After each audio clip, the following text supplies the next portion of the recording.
नमस्कार दर्शकों, आप देख रहे हैं आरबी टुडे वेदर। आज के इस विशेष मौसम बुलेटिन में हम बात करने जा रहे हैं बंगाल की खाड़ी में 26 सितंबर के आसपास संभावित रूप से जन्म लेने वाले एक बड़े चक्रवाती तूफान की। मौसम विभाग और ग्लोबल फोरकास्टिंग मॉडल्स यानी जीएफएस जैसी अंतर्राष्ट्रीय एजेंसियों की ताजा रिपोर्ट्स इस सिस्टम को लेकर बड़े संकेत दे रही हैं। चक्रवात की शुरुआत कहां से होगी? फिलहाल बंगाल की खाड़ी में हवा के दबाव में बदलाव हो रहा है। 22 से 24 सितंबर के बीच यहां एक लो प्रेशर एरिया विकसित होगा। इसके बाद समुद्री सतह का तापमान यानी सी सरफेस टेम्परेचर और हवाओं की दिशा मिलकर इसे धीरे धीरे डीप डिप्रेशन और आगे चलकर साइक्लोनिक स्टॉर्म का रूप दे सकते हैं। वैज्ञानिकों का कहना है कि इस समय बंगाल की खाड़ी का तापमान सामान्य से 2 से 3 डिग्री अधिक बना हुआ है, जो किसी भी सिस्टम को ऊर्जा देने के लिए आदर्श स्थिति है।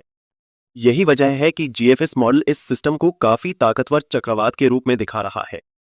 कौन कौन से राज्य होंगे प्रभावित? सबसे ज्यादा जोखिम ओडिशा तट को माना जा रहा है। यहां समुद्री तूफान की सीधी टक्कर हो सकती है।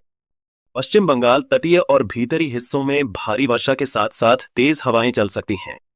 झारखंड, ओडिशा और बंगाल से अंदर प्रवेश करने के बाद यह सिस्टम झारखंड में भी भारी बारिश लाएगा। छत्तीसगढ़, मध्य और दक्षिणी इलाकों में बाढ़ जैसे हालात बनने की आशंका है। आंध्र प्रदेश, उत्तरी आंध्र के तटीय हिस्से भी तेज हवाओं और ऊंची समुद्री लहरों का सामना कर सकते हैं। यानी कुल मिलाकर यह तूफान पूर्वी और मध्य भारत के बड़े हिस्से को प्रभावित करने की क्षमता रखता है।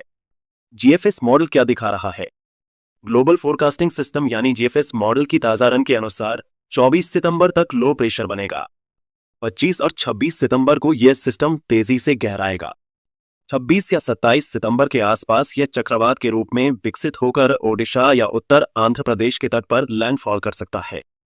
हवा की रफ्तार लैंडफॉल के समय 90 से 130 किलोमीटर प्रति है। यह अनुमान अभी शुरुआती है, लेकिन मॉडल लगातार इसके मजबूत होने के संकेत दे रहा है।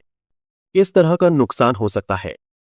अगर यह चक्रवात ओडिशा या बंगाल के तट से टकराता है तो समुद्री तटीय इलाकों में पेड़ गिरने, कच्चे मकानों को नुकसान और बिजली आपूर्ति बाधित होने की संभावना है। कृषि पर बड़ा असर। धान की फसल इस समय बालियां निकाल रही होती है।